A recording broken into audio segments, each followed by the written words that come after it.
Con mi saludo cordial a la distinguida audiencia que en esta ocasión nos acompaña para ser partícipe de la entrevista que en nuestro programa de la Casa de la Cultura Ecuatoriana Benjamín Carrión Mora, Núcleo de Loja, llevamos a cabo cada vez que es posible, al menos 2 veces al mes, con escritores lojanos, dentro de este programa denominado La Literatura Lojana en la voz de sus autores.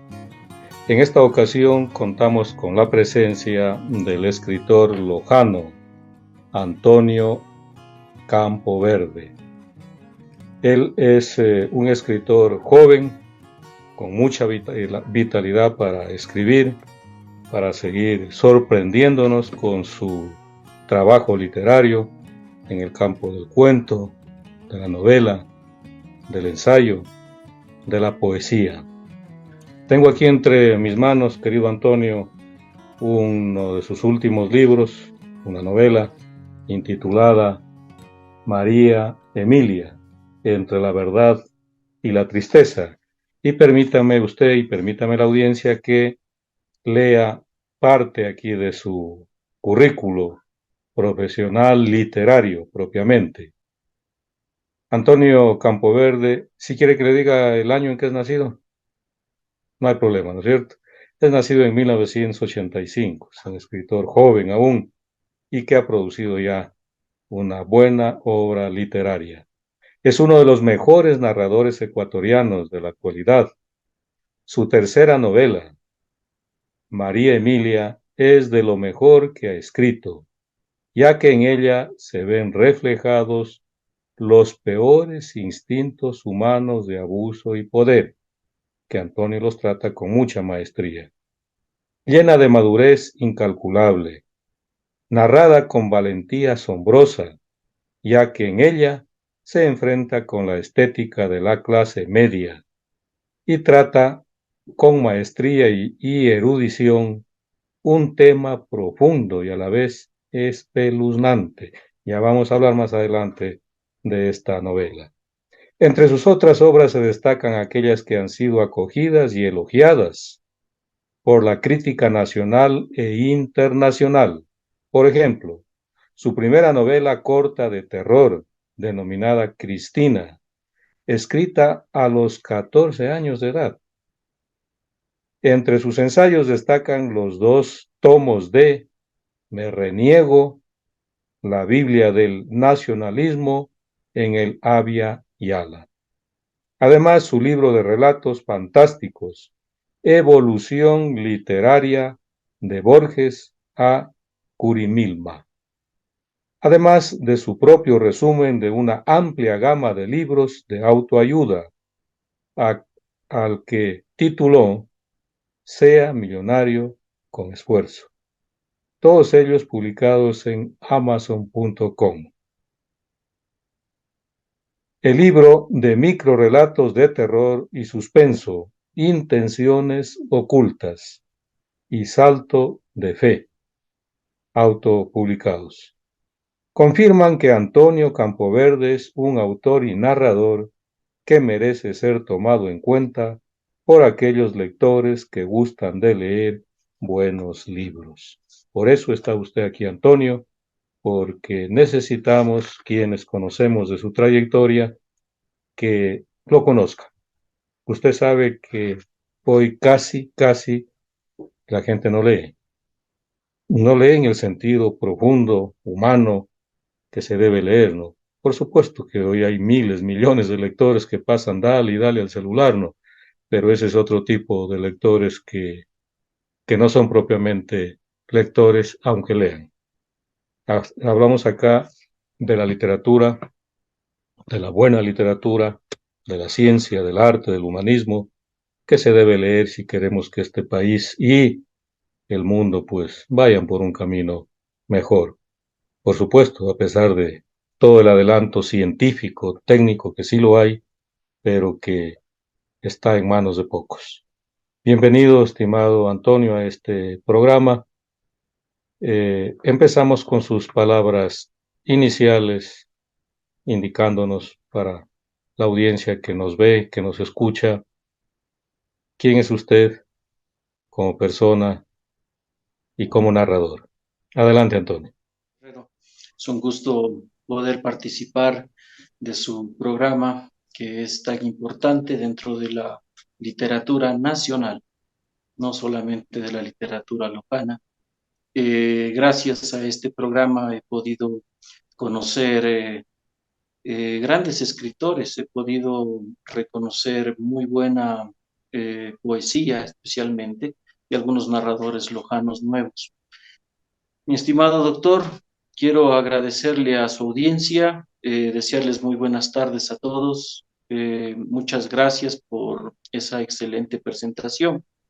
Eh, Mucho de esto, pues, a mí también me sorprendió. Es algo de lo que escribieron dentro de la editorial, SK Editorial.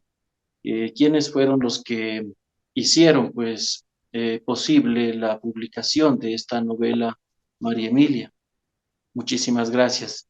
María Emilia pues es como una novela homónima de un caso que sucedió en Loja en el año 2017 de una niña inocente de 10 años que fue ultrajada y esto pues causó conmoción nacional y sin duda yo siempre he pensado que, bueno, no siempre, desde que leía a autores que merecieron que yo entienda lo que debía escribir, me di cuenta de que hay que el escritor tiene que estar dentro de los problemas nacionales, dentro de los problemas que aquejan nuestra sociedad y que tiene que haber algo, existir algo para que eso no quede impune en el futuro o por lo menos que quede una huella como por ejemplo Las cruces sobre el agua, como por ejemplo este poema que tanto me gusta, Boletín y elegía de las mitas, entre otros que usted conoce más que nadie. Qué bien, estimado Antonio, y ya que mencionó su último trabajo novelístico, eh, vamos entonces a empezar por ahí. Usted ya dijo eh, la sustancia de esta novela se basa en un hecho lamentablemente inhumano, terrible, brutal, cosa que ningún ser humano, por inhumano que sea, llevaría a cabo esta situación tan dura, tan triste, tan lamentable. Usted se inspira, por lo tanto, en este hecho, y ahí va la inquietud primera. ¿Qué cantidad, por decirlo así, perdónenme por la expresión, tiene la novela María Emilia de realidad? ¿Qué cantidad de ficción? Eh, ¿Se trata quizá de una novela histórica, ya por un hecho pasado, o prima más la ficción? ¿Cuáles son esos elementos esenciales con los cuales usted empezó a labrar este trabajo que, en efecto, me faltan muy pocas, lo confieso, muy pocas páginas para leerlo, pero qué manera de atraparlo usted al lector, esa maestría que tiene para narrar? De eso vamos a seguir hablando más adelante, pero esta pregunta inicial de la realidad y de la ficción. Muchísimas gracias, doctor. Es una excelente pregunta y creo que todos los que han leído la novela van a hacerse la misma pregunta. La novela, pues, obviamente es fruto de una investigación bastante importante de mi parte. También para algunas cuestiones que no se ha podido poner dentro de la novela, que, por ejemplo, que es prohibido, pues, dentro de las leyes ecuatorianas, que se pueda contar algunas cosas.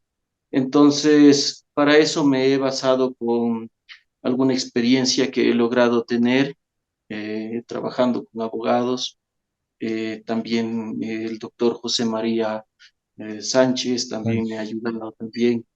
Entonces, hemos podido buscar casos análogos para poder trabajar ciertas cosas en las cuales no se puede poner exactamente la realidad, pero es tan igual a la realidad que les puedo decir que exactamente muchas de las cosas que están aquí, sobre todo en las cuestiones legales, sucedieron en la realidad. Simplemente hay algunos cambios, obviamente, porque eso no se podría, pues, ser público.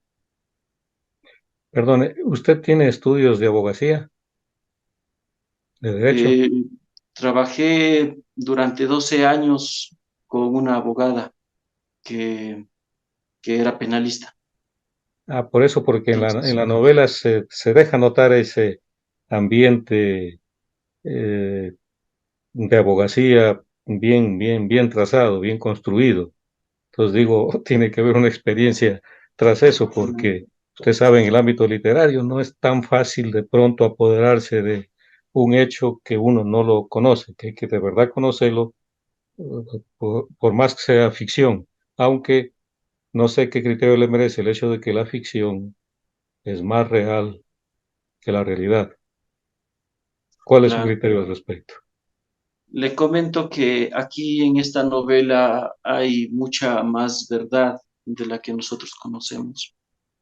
Y no solamente en la primera parte, esta es la primera parte, le comento. La segunda parte la tengo en la computadora y es mucho más reveladora aún. O sea, hay una segunda Entonces, parte entonces. hay una Qué bien. segunda parte ¿Por qué que el está nombre, el abordando ese título de momento María también. Emilia? María Emilia. Primero le comento, el título es algo muy interesante. Un poco de anécdota. Participé en el concurso de la Casa de la Cultura escribiendo la novela solamente en unos 3 días más o menos, porque el resto del tiempo me lo pasé de juerga. Entonces, en ese entonces estábamos en una situación económica muy baja y yo quería participar para ganarme ese premio para poder comprarles regalos a mi familia por Navidad. Entonces, Entonces le escribí prácticamente en 3 días, no el total que está aquí, sino un extracto de unas 80 páginas, porque incluso se cerraba a las 4 de la tarde el, el concurso y yo todavía estaba terminándola de escribir y enseguida imprimiendo, mientras alguien imprimía, yo seguía escribiendo. Pero entonces, el primer título que le puse fue Navidades escadumbrosas, tal como está la novela del personaje del fiscal. Y bueno, se fue con el título de Navidades Escadumbrosas. El doctor Carlos Carrión me hizo partícipe tiempo después el análisis que había hecho sobre la novela Navidades Escadumbrosas. Y claro, me manifestó él que como parte del jurado había tenido la oportunidad de leer la novela y que le había gustado, pero qué título para más feo, me dijo. Y Él entonces es directo. claro, entonces me dice, si la novela decía María Emilia, la verdad hubiera llamado más la atención, pero Navidades escadumbrosas era porque justo fue en diciembre. Mm, Entonces, la persona que me dio imprimiendo la de las copias me decía, ¿por qué no le puso Navidades escabrosas? Digo, porque se llama así. Entonces, suelo yo siempre poner nombres inventados, jocosos, con sátira. Y la novela fue así, con uno de esos nombres. Pero ya después, gracias a la intervención oportuna de el editor, también del doctor Carlos Carrión, entonces me dijeron, cámbiale de nombre. Entonces yo le puse ya, pongámosle María Emilia, que tenga el nombre por lo menos parecido al nombre del personaje real. Y para no ponerle María Emilia, la verdad, como me decía el doctor Carlos Carrión, que puede ser un buen nombre, y no jugar tampoco con el asunto. Entonces le puse entre la verdad y la tristeza, pues justamente y que- porque hay parte de la verdad y también la conmoción que causó el suceso. claro, Algo más le quería decir, doctor, antes de continuar. voy a ser, como le dije alguna vez, voy a ser brutalmente honesto en esta entrevista. Entonces, cualquier cosa que diga va a ser totalmente cierta. Sí, es una novela muy interesante por varios aspectos. Por uno de ellos, el del que, y ahí es donde más pleitesía se le da a este género, ¿no? Que siendo un género de entretenimiento, un género ficcional por antonomasia, desde ahí se puede aportar para, de manera directa o indirectamente, para sensibilizar a la sociedad, a las autoridades, a la familia, en fin, a todo este componente social que tiene diversas formas de pensar y de actuar y de responder ante circunstancias a veces tan duras como la que se vivió en la realidad y usted pues con maestría describe ahí y narra todos los hechos. Esta novela es de tanta importancia no solo para Loja, para Ecuador, para el mundo. La pregunta es cómo difundirla, porque que yo sepa, muy pocos la conocen a la novela, una gran mayoría no sabe que existe esta novela. Que yo sepa, creo que no hay publicidad, a no ser la que usted por su cuenta, y no sé si la editorial, en este caso de un gran emprendedor lojano, y últimamente también tuve la oportunidad de publicar por ahí un trabajo, gracias al empeño de este señor, porque usted creo que la publicó en la editorial SK, ¿no es cierto? O Así SP, es. ya. Entonces, ¿cómo hacer o qué está haciendo para que este trabajo se difunda, se lo conozca y se lo lea, no por leerlo, se lo lea para de ahí sacar conclusiones que pueden ser, de hecho, gratificantes, reflexivas, muy, muy pensantes en cuanto a mentalmente, incluso, incluso éticamente, sacar resoluciones humano, vivientes y socioeducativo-culturales. Le comento, doctor, primeramente, pues algo que se me olvidó decirle en la cuestión de Derecho de la cátedra y eso. Esta novela decidí que sea bastante didáctica para los estudiantes de Derecho. Es por eso que está tan desmenuzado. Y de Mm, hecho le corté algunas audiencias que estaban completitas y las corté porque pues estaba demasiado didáctica. Mi esposa pues me dio esa opinión, me dijo, ¿por qué no le pones una audiencia real ahí? Porque mucha gente no sabe qué es lo que ocurre dentro de un juzgado puertas adentro. exacto. Bueno, ese tema esa parte es interesante. Y en segundo lugar, pues con respecto a la pregunta, le comento que la única persona que está haciendo pues algo a favor de la novela es el señor Stalin Pasiche, que es quien está promoviéndola, me imagino, por los colegios de la ciudad eh, y algunas personas que, como usted le conocen. Prácticamente Antonio Campoverde, como usted sabe, es un escritor desconocido. Nunca estoy en recitales, casi nunca he asistido a dar Pero conferencias. tiene un buen taller que está funcionando bastante bien. Taller Lo del literario taller de virtual. literatura está funcionando bastante bien, gracias al patrocinio de algunos amigos con los que estamos trabajando eso. Entonces, a lo mucho la máxima publicidad que le he dado es poner la fotografía de la novela una vez, creo, tal vez dos veces en uno de mis estados de WhatsApp. Ahí pare de contar. Sin duda es una novela que debería ser leída, pero al mismo tiempo también que sea muy conocida en este tiempo quizá es un poco peligroso para mí y por esa razón quizá no le doy más trabajo en cuestión de publicidad. Tampoco hemos hecho lanzamiento realmente. He tenido oportunidades de hacer el lanzamiento, no lo he hecho y le comento que tal así como algunos escritores como Stieg Larsson, eh, uno siente problemada su vida personal gracias a este tipo de escritos, de trabajos. A veces uno no puede vivir tranquilo. Muchas ocasiones me ha tocado romper el chip de mi celular y no tener celular durante un tiempo largo, porque han sucedido cosas que son un poco raras, extrañas, y entonces, pues, por esa situación, la novela va así suave, con con su propia Sí, vida, como todos los libros que he escrito.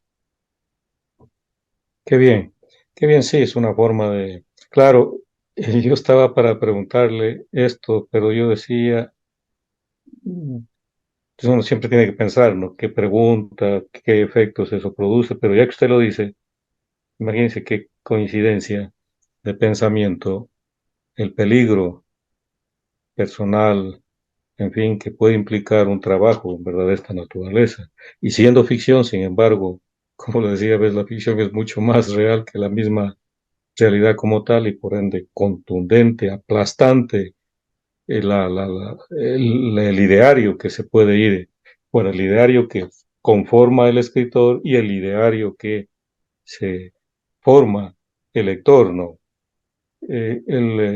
Hay que tener valentía para este tipo de trabajos, ¿no? Entonces, usted veo que guarda las reservas del caso, pero sin embargo, si usted ya dio este gran paso de escribirla, publicarla, que uno quiere que se lea, ¿no? Entonces digo, bueno, lo digo yo, pero claro, otra cosa es sentirlo, ¿no?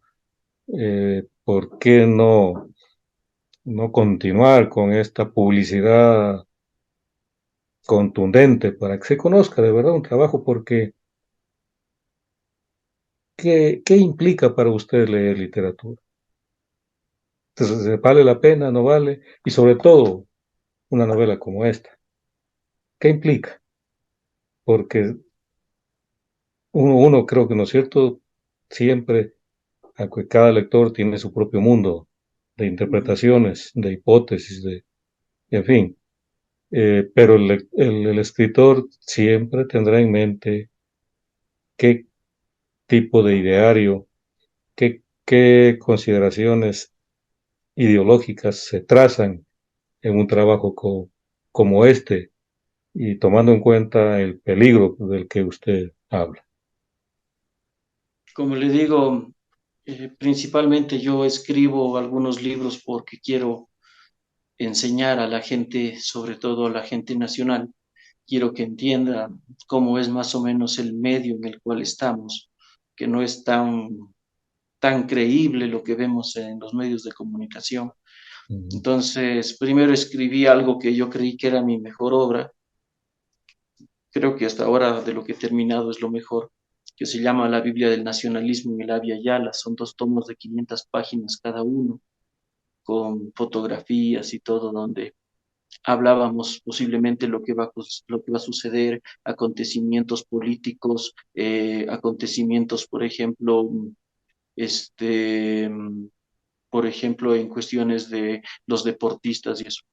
Más o menos le hago un relato. Por ejemplo, ¿recuerda usted que hubo un tiempo en el que Ecuador estaba segundo lugar a nivel mundial en fútbol sub-20? Al mismo tiempo, Richard Carapaz, que Ujú. ganaba la, Sí. la Magnolia Rosada, algo así, Y porque aquí en Loja justamente también el triunfo de este partido de fútbol que alguien lo inauguró, Libertad creo que se llama, también estaba por ese ya. entonces Entonces, triunfando. en ese entonces, la gente decía, ¿qué les pasa a los ecuatorianos? Están locos.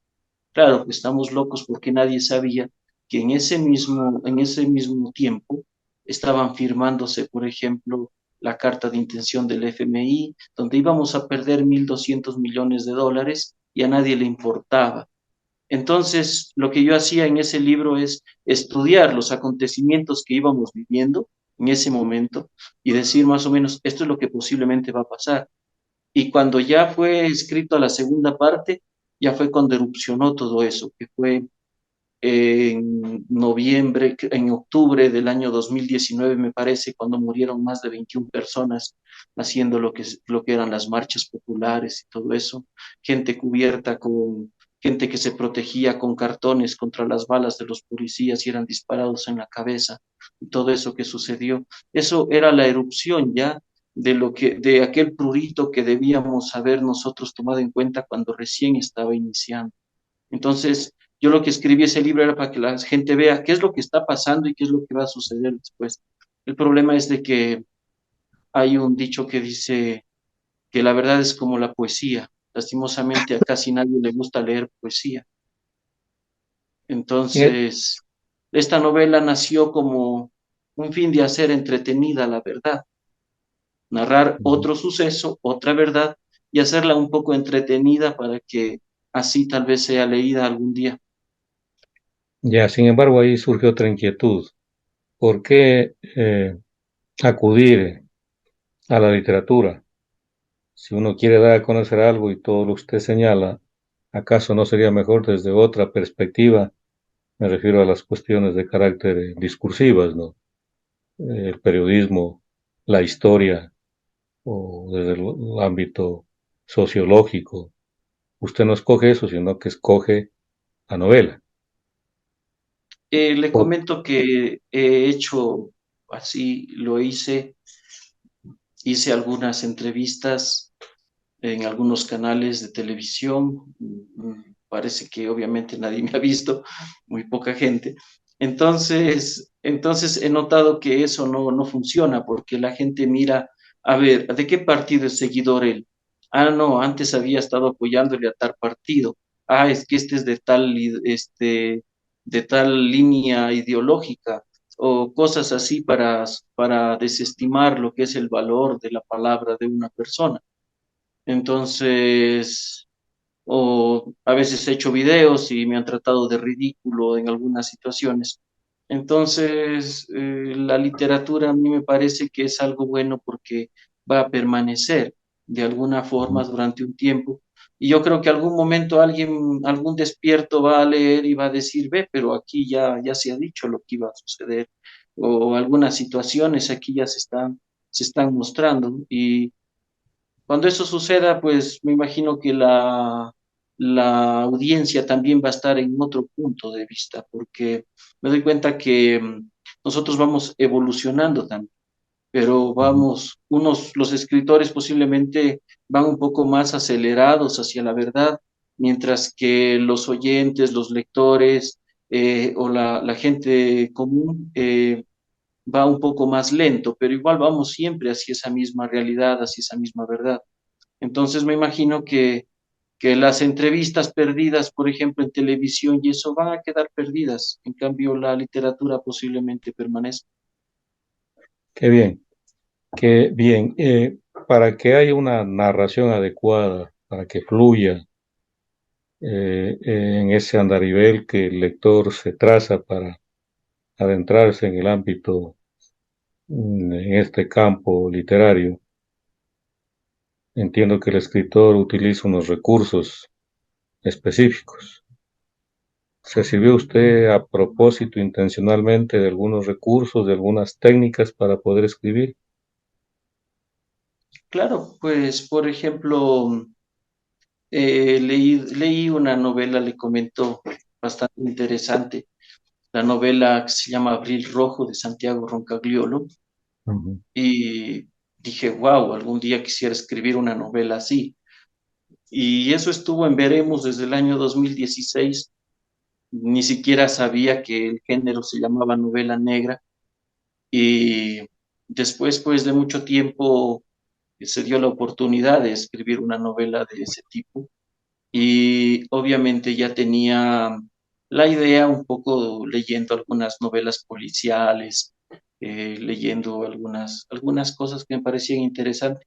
Entonces decidí escribir esta novela e ir dando mi punto de vista y utilizar pues obviamente algunas cosas que ya había aprendido de algunas películas incluso también que donde al último se muestra toda la verdad y sale quién es el culpable, más o menos.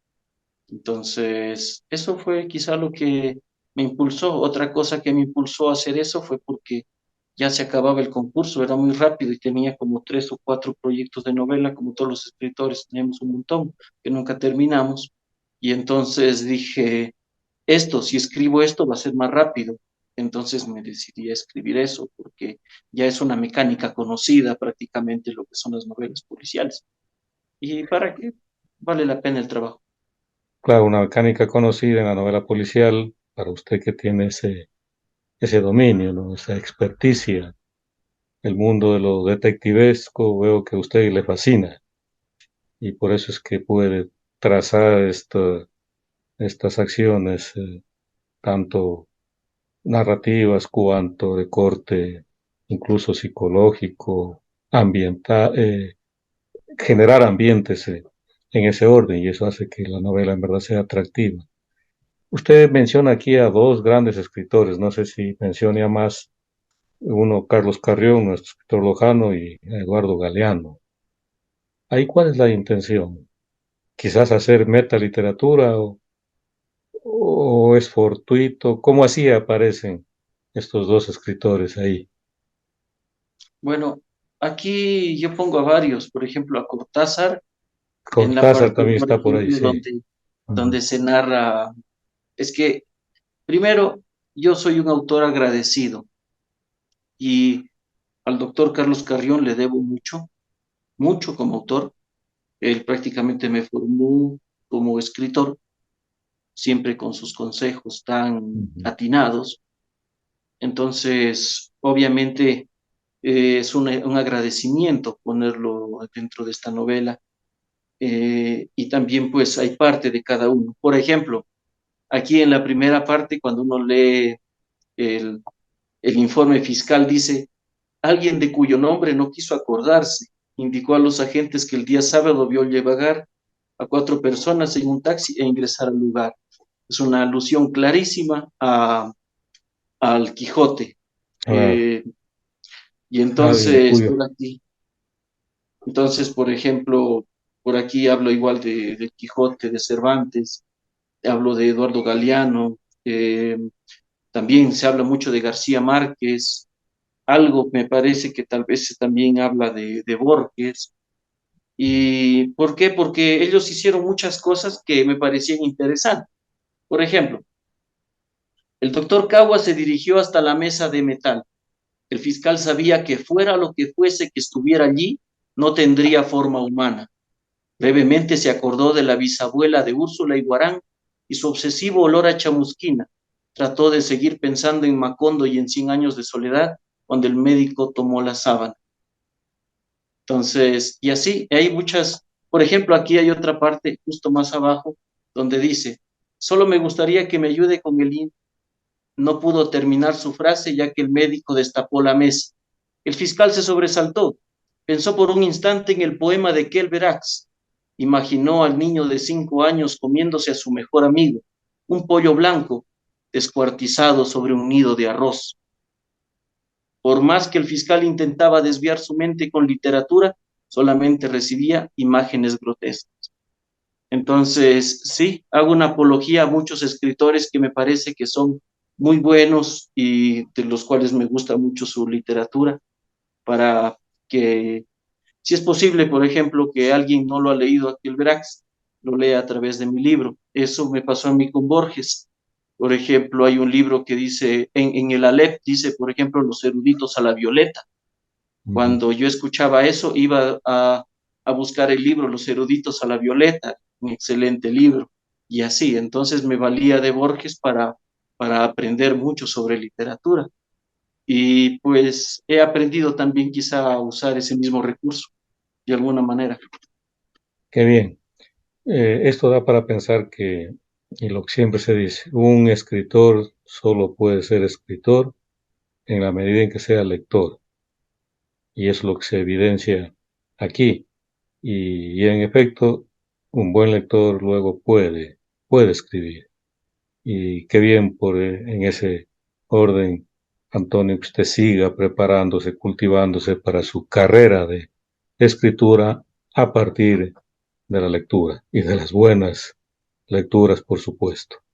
Bueno, pasando a Sí. otro tema, eh, eh, como el caso de María Emilia, usted tiene otro trabajo literario que está en construcción y creo que ya, no sé si esté ya prácticamente por concluirlo. Me refiero a Canto Épico al Avia Yala. ¿Cómo va ese trabajo? ¿Qué condiciones tiene? ¿Qué intenciones hay en él, tanto poéticas cuanto de corte político o cultural, artístico, en fin? Háblenos un poco de este trabajo que entiendo es voluminoso. Sí, es como le dije, pensé hacer un poema de 1000 páginas, pero bueno, eso solo es una meta que uno se pone como escritor. Recién va a 152 páginas y es un poema épico en el cual, igual como le digo, tiene el mismo corte de siempre, tratar de enseñar a nuestra gente a conocer algunas cosas, porque, por ejemplo, no sé si esta pregunta algún rato llegará, pero no sé si se escucha el sonido de mi hija que está llorando. Este, Ese es un acto poético. bueno, no, no sé si algún momento llegue, pues me acabo de olvidar lo que estaba hablando. Bueno, este libro pues trata de justamente de hacerle notar a las personas pues cómo somos nosotros, de dónde venimos más o menos y quiénes somos. Por ejemplo, bueno, eso creo que es una respuesta filosófica que yo tengo la mía y muchos tendrán la suya también. O sea, sería muy, ¿cómo se llama? Demasiado presuntuoso pretender decir que tengo la verdad. Y ya me acordé lo que le iba a decir. Uno de los libros más reveladores de mi vida, aunque cause polémica, fue Mi lucha de Hitler. Y ese libro, pues a mí me abrió los ojos. Y ¿Por qué un libro tan polémico? justamente porque él indicaba, por ejemplo, algunas situaciones, lo que ocurría, por ejemplo, en su tiempo con los judíos y qué es lo que estaban haciendo Alemania en ese tiempo, porque la Alemania en la que vivió Hitler en su juventud no era ninguna Alemania como la que uno quisiera vivir, era peor que Ujú. Venezuela. Entonces, él pues notaba algunas cosas y notaba, por ejemplo, que los judíos seguían siendo millonarios, que ellos eran los dueños de los bancos, como aquí. Son los dueños de la política, de los partidos políticos y todas esas situaciones. Por ejemplo, bueno, mejor no voy a dar nombres porque no quiero entrar mucho en ese asunto, pero la situación es idéntica. Entonces, ¿qué sucede? Que él lo demuestra en ese libro, porque es fácil decir y criticar a los nacionalistas, pero nunca he leído un libro nacionalista, lo único que he visto es propaganda judía en contra del nacionalismo. Entonces, ese libro me abrió los ojos. Y también Eduardo Galeano, cuando leía a Eduardo Galeano, yo escribía cuentos de terror. Usted recordará que usted fue una de las primeras personas en leer mis primeros cuentos. Y no tenían nada de corte social. Cuando lo leí Eduardo Galeano, yo me sentí humillado, me sentí me sentí sucio, se puede decir, me sentí con odio contra mí mismo y lo que había escrito siempre, porque no me había fijado en el entorno, porque no había escrito nada que valga la pena a mi forma de ver, y entonces decidí preocuparme ya por la sociedad en la que vivimos, y lo mismo también cuando leía Cortázar. Entonces, este libro va igual, en la misma situación, tomando en cuenta la misma lógica, los mismos temas sociales. Por ejemplo, otra cosa, algo importante de destacar es de que nosotros los nacionales no tenemos ni una sola obra épica. Yo desde hace años le preguntaba a un escritor y a otro le decía, ¿vale la pena escribir un libro de poesía épica en este momento? Entonces me decían a veces, sí, sí es válido. Y yo decía, bueno, puede ser válido porque nosotros no tenemos nada de poesía épica, lo tienen en otros continentes, lo tienen las grandes potencias, pero nosotros no tenemos nada de poesía épica. Y entonces Y dije, bueno, esto es algo que nosotros tenemos que hacerlo. de Y de ahí narrativa sale. habrá, Dentro de narrativa, no sé, yo le comento que soy bastante ignorante, suelo decir que soy un idiota. Entonces, dentro de lo que he leído, he buscado, pues obviamente he buscado mucha literatura épica para poder escribir lo que estoy escribiendo y no he encontrado realmente. Entonces, sobre todo, por ejemplo, en lo que es poesía, no. Lo más cercano a América que hay, creo que es la Araucana, pero la Araucana no fue escrito, creo, por un español. así es, Entonces no hay. Y yo dije, bueno, algo tiene que haber para nosotros. Y si no lo hay, pues lo voy a crear. hay que Y construir. si otro lo va a hacer mejor, pues que lo haga, pero alguien tiene que empezar el trabajo. Es como aquel hombre que decía, bueno, ahí hay una montaña que tenemos nosotros para llegar a tal lugar, tenemos que quitar esa montaña. Y va un hombrecito, un viejito, se levanta y con una pala comienza a botar la tierra de la montaña y la gente le dice, oye, estás loco, ¿qué estás haciendo? Así no vas a acabar nunca. Y dice el hombre, es cierto, no voy a acabar durante mi vida, pero alguien tiene que empezar el trabajo. Entonces, de ahí parte esto. O sea, trato de enseñar o sea, trato de dar mi punto de vista a través de poesía, a través de ensayo, a través de novela, estamos incluso tratando de hacer un partido político. Eh, si así la gente no quiere conocer el nacionalismo, no se interesa por los temas sociales y todo, pues ya no sé qué pasará, pero yo creo que ahí sentiría por lo menos que mi vida ha tenido sentido. Hablando de épica, no sé si usted ha podido leer Atahualpa de Benjamín Carrión. No, no lo he leído, Yo casi, he yo leído casi libros de nunca, Inca Garcilaso de la Vega, pero ese libro no lo he leído.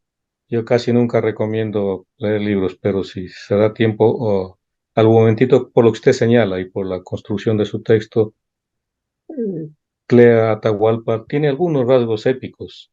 Es un libro que a mí también me impresionó muchísimo, muchísimo. Bueno, no a todo lector impactan los libros de la misma manera.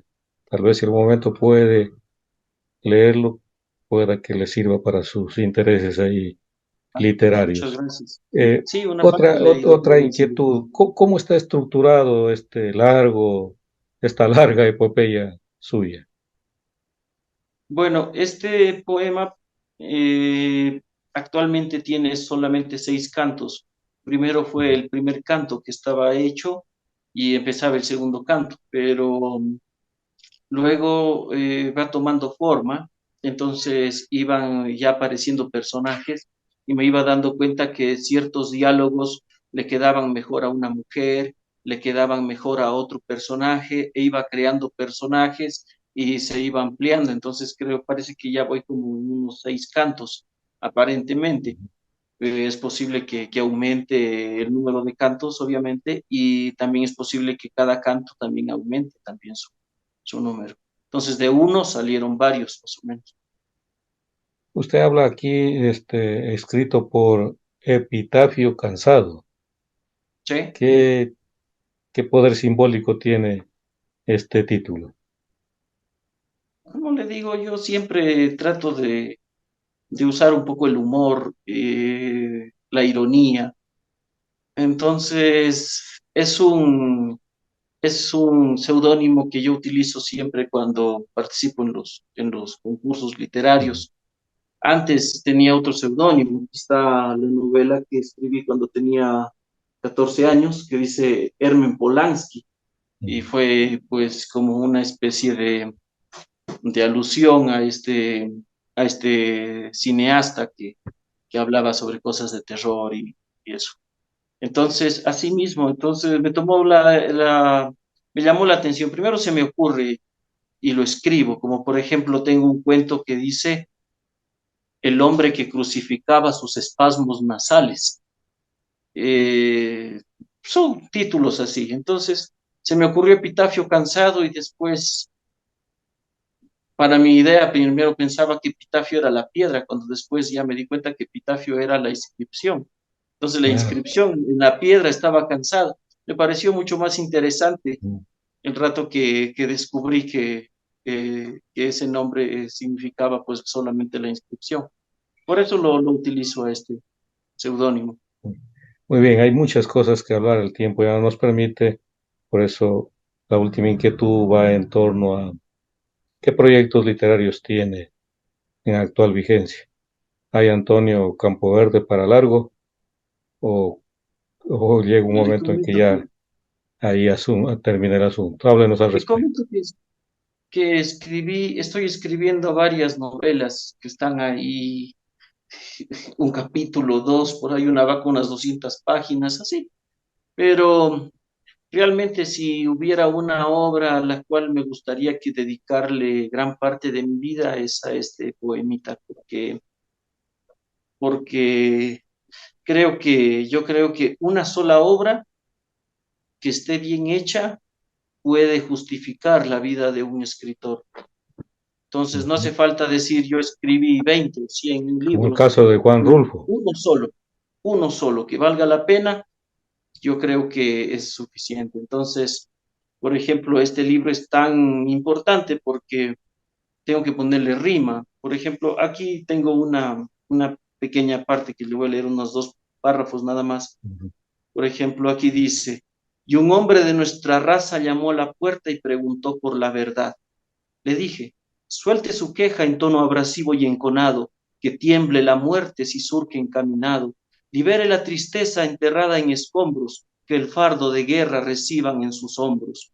Me preguntó, ¿en dónde suena el alba que cubre la melancolía? ¿Dónde no huye la mañana cuando entra el mediodía? Estamos en este inhóspito paraje inmuto, entre lluvias de madera y pantanos que dan fruto, y le entregué mi respuesta en líquido de emociones, en un líquido de emociones.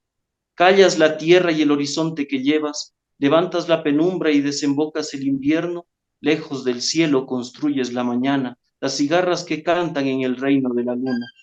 Y en agosto, mayo y diciembre tu niño lo intuye, el impío desconsuelo del alma que influye, te alcanza para darles a tus hijos la mesada, su alimento solo es plátano y recibes ropa usada, construya en vos el porvenir del pueblo olvidado, si una bota enemiga lo oprime contra el suelo, levante el suelo en un grito entramado de espinas. Esto, por ejemplo, tengo que ponerle rima y ponerle, hacer que se igualen el número de sílabas, ponerle rima, ese es un trabajo Así es, arduo, realmente es un trabajo muy arduo. así es, sí, pero el hecho de hacerlo es porque implica que hay ese interés para trabajar así y, y eso de alguna forma significa retomar lo que la poesía poco a poco está olvidando, ¿no? Todas Algo que estas me gusta licencias mucho métricas, en fin. de este, de este libro, le comento para las personas que si algún día se interesaran en esto, es, es hay un duelo filosófico entre el dios Yahvé y un poeta nacional. Entonces Yahvé Jehová en un momento saca a todos los poetas judíos que salen de la tierra como espíritus y comienzan a atacarlo al poeta nacional, quien empieza a protegerse igual dándose versos. Entonces es como, así como hay esos duelos de música donde canta el uno y canta el otro, entonces aquí vuelta es como con poesía y, y existe ese duelo hasta que llega un momento en que el hombre ya no avanza. Mientras esto estaba sucediendo, en otros lados se estaba dando una guerra y habían otros patriotas que estaban levantando al pueblo y mientras esta cuestión sucedía, pues ya el poeta en algún momento estaba desfalleciendo porque estaba luchando contra un dios y todos sus poetas judíos.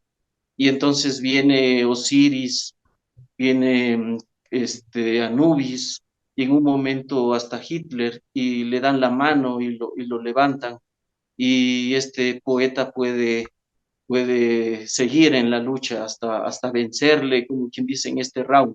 Entonces, del 1 al 6 es ese round. Después Dios regresa a donde su jefe, el Dios judío, pues regresa a donde su jefe y, y ahí se ve quién es realmente este Dios judío. Yahvé Jehová, el Dios de los ejércitos, el Dios de la guerra, y después otra vez regresa, pero así como en otros libros de poesía épica, por ejemplo, hay un Dios, no me acuerdo en qué libro, pero hay un Dios que regresa como el toro del cielo, creo que es en la epopeya de Gilgamesh, regresa como el toro del cielo y empieza a matar a la gente. Acá vuelta, en cambio, regresa como lo que nosotros conocemos como las pandemias. Entonces regresa como quien dice convertido en COVID-19 a atacar a la gente y más o menos en esa parte. Qué bien, qué bueno, qué interesante todo lo que usted acaba de mencionar en torno a su producción literaria. Estamos terminando el programa y queremos agradecer a nuestra audiencia por darse el tiempo para escuchar a este querido escritor lojano Antonio Campoverde. Para cerrar el programa, Antonio, sus palabras finales. Muchísimas gracias. Primeramente, doctor, muchísimas gracias a la Casa de la Cultura y muchas gracias a todos los que me regalan ese tiempo para ver esta entrevista, porque el tiempo es lo más preciado que tenemos nosotros. Siempre digo que cuando estén en el último minuto de su vida, ni con $1 trillón van a poder comprar un solo minuto más de vida. Entonces, este tiempo que me regala usted, doctor, el que nos regalen ustedes como oyentes es muy gratificante. Quería tomar solamente un segundo. El primer libro que leí es este, se llama Vesperal, de Mm, Gonzalo Rodríguez Bustamante. Es un gran autor, un poeta lírico, no sé si todavía vive o si ya murió. Eh, Era niño cuando lo leí porque le había regalado a mi abuelo y se los recomiendo. Es un excelente libro.